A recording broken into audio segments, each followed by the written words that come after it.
My great friend Kevin Breslin wants to kick my butt, and rightly so. He's 3 hours ahead of me. I'm in Oakland. He is in Brooklyn? New York City. New York City, Queens. And I'm really excited to talk about Occupy Wall Street, the Occupy movement, but also how social media has impacted the Occupy movement, and really arguably, Kevin, how the Occupy movement has impacted social media. But also, your documentary that captures all of this, hashtag While We Watch. A brilliant work. That's going to be featured this Wednesday at the Paley Center. And Kevin, let me shut up and tell my viewers about how this all started for you. Well, first off, I like your idea of discussing just media in general and the importance of what they did at Occupy Wall Street.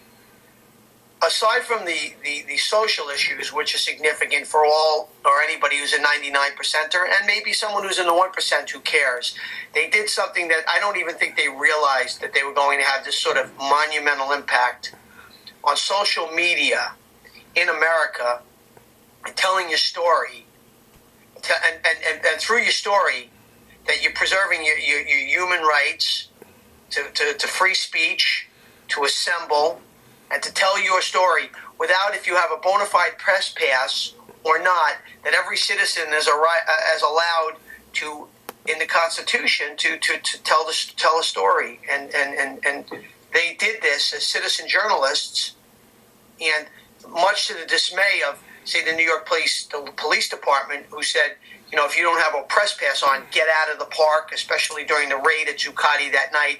They said, but I have a press pass. I have a press pass. Said, not anymore. Get out. That it's become a major league issue on people reporting a story and making sure that the public has the right to know it. Right. That is our right as citizens in this country.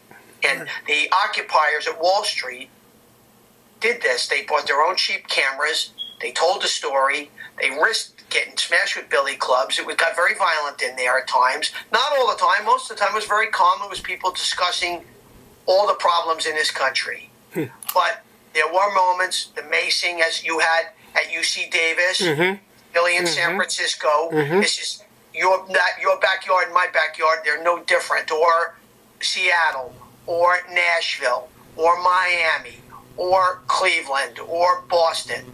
I mean, the right to tell a story and to take a camera if something's going wrong and reporting it for everybody to see immediately through applications, sending it right through, streaming it live, or to Facebook, or wherever you got your camera rigged.